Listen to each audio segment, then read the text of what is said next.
Hola, ¿cómo les va? Bienvenidos y bienvenidas al Podtober número 2. Como saben, estoy en esta cruzada de grabar un podcast por cada día del mes de octubre, que al principio iba a ser una semana, pero ya por Instagram me super animaron y me dijeron, no, dale, metele, vos podés. Y vamos por ahí.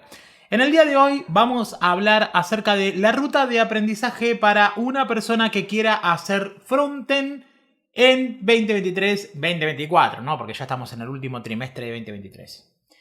La verdad, sea dicha, hay cosas que no se movieron, hay cosas que siguen exactamente igual, pero hay otras que cambiaron un poquito. Hay frameworks que se están utilizando un poco más, hay cosas que ya no van más, hay cuestiones de preprocesadores de CSS que ya ni siquiera existen más, que es como ya no tiene más sentido, cambió CSS ahora, tiene una forma nativa de hacer las cosas. Y después en el mundo de JavaScript también pasaron cosas. Hay tecnologías que evolucionaron más que otras. Por suerte, mucha cosa quedó exactamente igual y no hay que hacer grandes cambios. Pero si vos estás acá porque querés aprender frontend y no tenés idea por dónde empezar y querés que te cuente un poco la ruta actualizada de cómo hacerlo, estás en el lugar indicado. Porque empezamos ya mismo. Para empezar, toda esta historia siempre va a comenzar con HTML y CSS. Yo lo he dicho tantas veces en historias, tantas veces en podcast, tantas veces en conferencias, tantas veces, que para mí es como re obvio, es como decirte, el aire que respiramos, ¿no? Pero hay mucha gente que se quiere meter al mundo de la programación, quiere meterse a hacer código y no sabe la importancia de HTML y CSS. Entonces, hoy en día, 2023, me encuentro con gente que charlando me cuenta que está aprendiendo a programar y que se metió de lleno, no sé, con PHP. O que se meten de lleno con JavaScript, desestimando HTML y CSS. Y la verdad que ese es un gran error. Es un gran error que incluso te puede tomar toda una carrera corregir. En serio les digo. ¿Por qué? Porque HTML y CSS son como la primaria. Son fáciles, son amigables si los empezás desde cero. Si vos querés agarrar un tema de HTML y CSS así como al vuelo y querés hacer una cosa, no te va a salir. O sea, si querés hacer una cosa al vuelo con CSS, no te sale.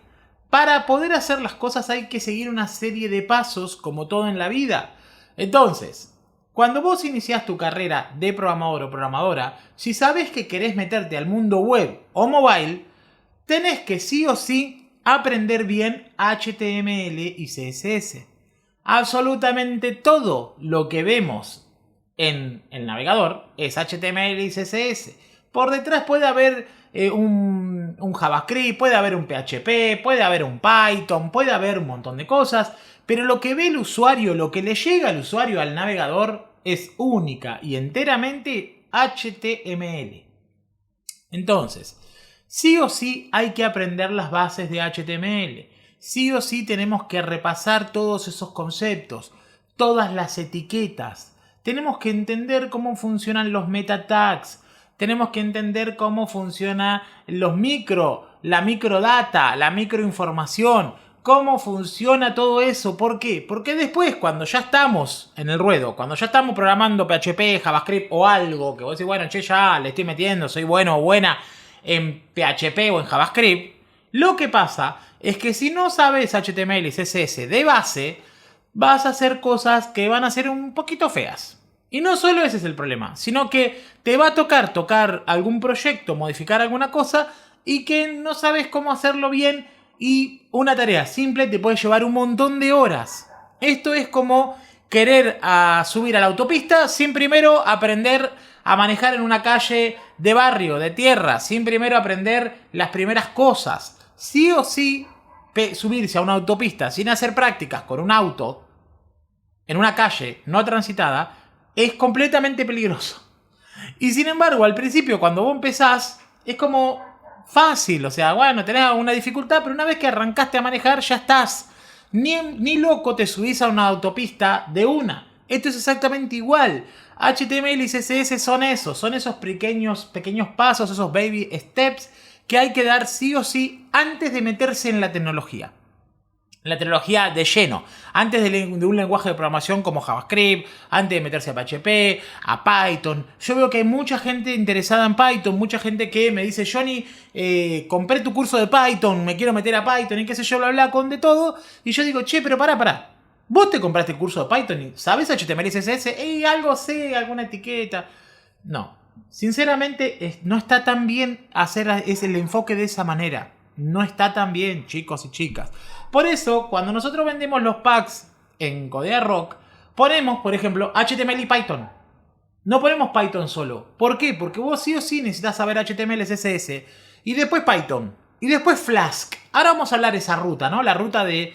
Que el otro día me sorprendió mucho alguien que me preguntó y me dijo, Johnny, ¿qué onda Python? Porque está muy bueno, ¿viste? Mucha gente que habla acerca de Python, que está bueno Python. Mira, hay mucha movida con Python y esto quiero ya dejarlo acá como un pequeño comentario que quiero decir ahora antes de continuar. Hay mucha movida con Python, pero ¿cuál es el tema de Python? Python se utiliza mucho para análisis de datos profundo, para cuestiones, viste, de nada, mucho más avanzadas, donde se necesita mucha estadística, análisis. Vos podés usar Python para hacer la página de una fiambrería, para hacer la página de, no sé, de algo simple. Pero ¿cuál es el tema? El tema está de que estás utilizando algo que tiene un poder científico zarpado de análisis de datos para hacer un carrito de compra, que como no te metas por Python. Por eso, para el trabajo diario, para el trabajo así, más de, digamos, no sé cómo decirlo, de barrio, por decirlo de una manera, yo no recomiendo ir con Python y HTML. No recomiendo ir por ahí. Recomiendo ir con JavaScript. ¿Por qué? Porque ahí sí tenés herramientas para poder hacer cosas rápido, fáciles. Y aparte hay otra cosa, que con el camino de Python y HTML tenés el problema de que los servidores, viste, no es lo mismo. No es lo mismo. Pero bueno, no me quiero desviar. Volviendo a la ruta. HTML y CSS. CSS aprendámoslo bien. Aprendamos bien cómo funciona esa cosa. Cómo funciona Flexbox. Cómo funciona CSS Grid. Cómo funciona todo eso. Aprendamos bien eso antes de meternos con el conocidísimo Bootstrap. Porque eso es una cosa que hacen mis alumnos y alumnas en Summerhack, en Winterhack. Y es que ven un poquito de Bootstrap y dicen, che, es por acá, vamos, todo con Bootstrap. Y está mal. ¿Por qué está mal? ¿Porque Bootstrap es malo? No, Bootstrap es buenísimo. Pero lo que está mal es utilizar una herramienta que te soluciona un montón de cuestiones de CSS sin antes aprender bien cómo se hacen esas cosas. Porque es como, che, te está haciendo cosas que vos no sabés cómo funcionan y después un pequeño cambiecito que te pida un cliente te va a costar un montón realizarlo. Así que no se metan con Bootstrap de una. Primero aprendan bien CSS, maqueten una web con Flexbox, se van a reír un montón y se van a divertir un montón, es re fácil. Con CSS Grid es re fácil. Entonces, utilicemos CSS nativo antes que nada. Una vez que ya manejamos CSS en profundidad, recién ahí nos vamos a meter con el conocidísimo Bootstrap, ¿ok? Recién ahí, no antes. Por favor, les pido, no antes. Así que bueno, aprendemos HTML bien, CSS bien, y bueno, y ahí nos podemos meter con un Bootstrap, ¿ok? Recién ahí. Nos metemos con un Bootstrap para hacer unas cositas más rápidas. Porque Bootstrap lo que tiene es eso, bootstrapping. O sea, es para hacer cosas mucho más rápido. O sea, al toque ya estás tirando una magia haciendo una landing. ¿Cuál es el problema de esa landing? Que es igual a todos los ejemplos rápidos que hay en internet. Porque todo el mundo para hacer un prototipo utiliza Bootstrap. Pero esta es la clave, un prototipo. ¿Ok? Cuando vos vas en serio, utilizás Bootstrap un poquito, qué sé yo. Por ejemplo, yo no utilizo Bootstrap en mi proyecto, creo que solo en una o dos páginas. Se va con CSS a fondo. ¿Por qué? Porque vos querés tener el control de todo. Tenés que tener el control de todo lo que está pasando. Porque nada, porque es todo custom, porque es todo ahí, bien pro, bien piola. Bien, sabemos HTML y CSS. Ahora, ¿qué nos toca? Nos toca aprender por primera vez un lenguaje de programación. ¿Por qué digo por primera vez? Porque HTML y CSS no son lenguajes de programación. ¿Es programar hacer HTML y CSS? Sí, son lenguajes de marcado. Pero lenguaje de programación ya es otra cosa. ¿Ok?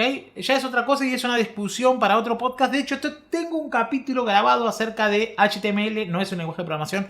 Escúchenlo y ahí explico bien por qué es o no es. Bien. Entonces, una vez que sabemos HTML y CSS, nos toca elegir el lenguaje de programación. Y acá es donde las aguas pueden tomar diferentes caminos. Por un lado, tenemos al viejo querido PHP. Podemos tomar el lado de PHP para hacer nuestras páginas web, donde podemos aprender ahí cómo hacer toda la movida del servidor. PHP sí o sí va a ir acompañado de una cosa que se llama SQL, que eso es base de datos relacionales. Pero bueno, no nos importa ese tema ahora porque este capítulo es de frontend, no es de backend. Pero bueno, podemos ir por PHP y de ahí sacar nuestras páginas HTML. PHP es un lenguaje de servidor. Y acá quiero hacer este paréntesis. ¿Qué significa de servidor? Significa que cuando yo entro a la página web, entro a johnny.com y la página web está hecha en PHP, lo que va a pasar es que se le hace un requerimiento al servidor y le dice, che, le están pidiendo la página johnny.com, dame el index, dame el home, la página principal. Entonces PHP lo que hace es, agarra, dependiendo de lo que hayas programado, con todos los pedazos, arma el HTML, lo convierte lo empaqueta en un HTML y se lo da al navegador. Toma, esta es la página. Entonces, por eso se llama lenguaje del servidor, ¿ok? ¿Por qué? Porque la cosa se hace en el servidor. El HTML se arma en el servidor. Después, cuando está hecho, se le entrega al navegador. Ahora bien, por otro lado, tenemos lenguajes del lado del cliente. ¿Cuál es el lenguaje del lado del cliente? JavaScript. JavaScript lo que hace es on the fly, bueno, JavaScript, que no es Node.js, ¿no? No vamos a hablar de cosas de backend en este capítulo. Johnny, por favor, céntrate.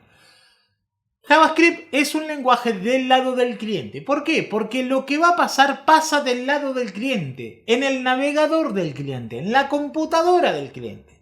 Entonces, cuando vos entras a Codear que usa JavaScript, lo que hace el servidor es le tira el HTML, que ya tiene un JavaScript ahí. El JavaScript hace toda una zaraza en la computadora del cliente, resuelve lo que tiene que resolver y modifica el HTML en tiempo real. Eso lo hago yo con React. Aunque ahora vamos a llegar a eso. Entonces, podemos hacer PHP por un lado, lenguaje del lado del servidor, o podemos hacerlo con JavaScript, lenguaje del lado del cliente. Hay otra opción, hay muchas opciones más. ¿Cuál otra opción es? Hacerlo con Python. Pero acá, ¿cuál es el tema? El tema es de que Python, para mí, como yo les decía, es una Ferrari para hacer una cosa que es bastante sencilla. Si nos metemos con Python, lo que tendríamos que aprender es Python como lenguaje de programación y después un framework de Python para poder producir HTMLs, un sistema de templates, como lo es Flask. Python tiene un compendio para hacer esto muy zarpado, que está muy bueno, que se utiliza mucho, que se llama Django, que es otra cosa. Entonces, a ver, movemos las aguas. Por un lado tenemos a alguien que sabe HTML, CSS, PHP, hace páginas. Por otro lado tenemos a una persona que sabe HTML, CSS, JavaScript, hace páginas. Y por otro lado tenemos a alguien que sabe HTML, CSS, Python, Flask o Django y hace páginas. ¿Cuál es la diferencia de estas tres cosas? La diferencia es la demanda. Con PHP hay demanda de gente que tenga bastante experiencia, al igual que en Python. ¿Por qué? Porque el sistema llamado WordPress utiliza PHP y no sé, creo que el 80% de la web mundial está creada con WordPress. Entonces, ¿se necesita gente que haga PHP? Se necesita gente que haga PHP. Pero que tenga experiencia. No te van a pedir, haceme una paginita. Te van a decir, mirá, tengo este bolonqui acá, arreglame. Así que tenés que saber mucho PHP. Por eso yo no voy por ese camino. Y por otro lado, PHP se pone un poquito viejito, aunque está dando pelea, está dando batalla con Laravel, que es un framework de PHP, y Vue.js, que es otro cantar, ¿ok? Es como otro stack. ¿Bien? Pero yo no voy por ese lado. ¿Yo por qué lado voy? No voy por el lado de Python tampoco. Voy por el lado de JavaScript. Entonces ese es el camino, la ruta que yo voy a explicar hoy. Voy por el lado de JavaScript. HTML, CSS, JavaScript. De base. De cajón. Aprender JavaScript a fondo. De cajón. No se metan con un framework de una. ¿Qué es un framework? Un framework es un kit de herramientas que se utilizan sobre un lenguaje. En este caso puede ser sobre JavaScript o sobre Python. El framework por excelencia de JavaScript es React.js. Señoras y señores, React.js. ¿Hay otros? Hay un montón. ¿Por qué React.js? Por la demanda. De vuelta. Demanda. Clientes. Gente que pide personas que sepan HTML, CSS, React. Entonces, necesitamos gente que sí o sí sepa React. React de base, de cajón. Ahora vamos a hablar de que esto está cambiando un poco porque React se potenció con un framework de framework. Es una cosa re loca. React tiene otro framework que corre sobre el framework. Es una cosa re loca, pero no voy a volverle loco. Vamos por ahí. HTML, CSS, JavaScript. React. ¿O qué otra opción hay? O Vue.js. O Svelte. O, y espero que no, Angular. ¿Por qué espero que no Angular? No porque sea el chiste fácil de programadores y programadoras, sino porque Angular nos rompió el corazón. Yo fui el primero en Argentina que dio una charla de Angular, y esto es de verdad, en la Universidad Católica, creo que fue. Hace muchos años, hace como 10, no sé. Yo era recontra fan de Angular hasta que lo cambiaron. Pasó Angular versión 2, creo que fue la 2, y se rompió todo, no respetaron a la comunidad. Todos los proyectos que teníamos en Angular hasta 1.5 no funcionaron más, y qué sé yo. Y de ahí se empezó a generar como un odio medio raro con Angular. Pero la verdad sea dicha, en páginas reactivas, el primero que la rompió fue Angular. Después Google sacó otra herramienta que se llamaba Polymer, y estas dos estaban ahí. Polymer después lo mataron, quedó Angular solamente, pero mientras tanto Facebook saca su framework de JavaScript que es React. La rompe, da un montón de soporte, tiene un montón de retrocompatibilidad. Los proyectos en React andan. ¿Esto qué significa? De que muchas empresas tienen proyectos en React corriendo. Muchas empresas necesitan gente que sepa JavaScript, HTML, CSS y React. Entonces, señoras y señores, ¿por qué elijo React? Por la demanda. Porque hay mucha gente que está necesitando recursos que hagan React. No es porque React me dé nada ni porque yo sé React. No, porque el momento que yo tuve que aprender una tecnología para JavaScript, yo en ese momento estuve utilizando Angular, estuve utilizando Polymer, y en un momento tuve que decir, bueno, che, ¿cuál nueva utilizo? Porque estas dos están muriendo. Y tuve que elegir entre React y Vue.js, que en ese momento eran las dos que estaban rompiendo. Me fui por React, por demanda, porque yo tengo que hablarles y contarles a ustedes lo que más posibilidades de trabajo vamos a tener en el mercado con React. Entonces aprendemos React. Muy bien, sabemos React, ¿y qué más tenemos que aprender? Miren, el año pasado yo les hubiera dicho que tienen que aprender un preprocesador de CSS, como por ejemplo Sass, Less, Stylus. Pero hoy, en este momento, 2023, casi 2024, no hay que aprender más preprocesadores. ¿Por qué? Porque CSS de manera nativa está dando soporte a todas esas cosas, casi a todas, como el uso de variables, el uso de mixins. Bueno, mixin creo que no, pero sí está dando casi todo soporte a todas cosas avanzadas que se hacían con estos preprocesadores de CSS. Así que no más, hay que aprender el nuevo CSS, ¿ok? Eso es lo que hay que aprender. Bien, ¿qué cosa más podemos sumarle a esta ruta, Johnny? Podemos sumarle un empaquetador, un transpilador, empaquetadores y transpiladores. ¿Cómo cuáles? Bueno, hoy en día el que yo recomiendo es Byte.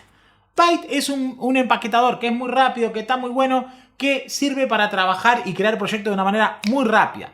Byte, así que si ya están en toda esta curva, métanse con Byte. De hecho, nosotros en el Winter Hack, en el Summer Hack, el profe Mati les enseña Byte por debajo de lo que yo pido, porque yo nunca le dije enseñé Byte, pero él enseña Byte y nada, y ahora lo vamos a agregar al stack, vamos a enseñar Byte porque está buenísimo. Entonces como que bueno, listo.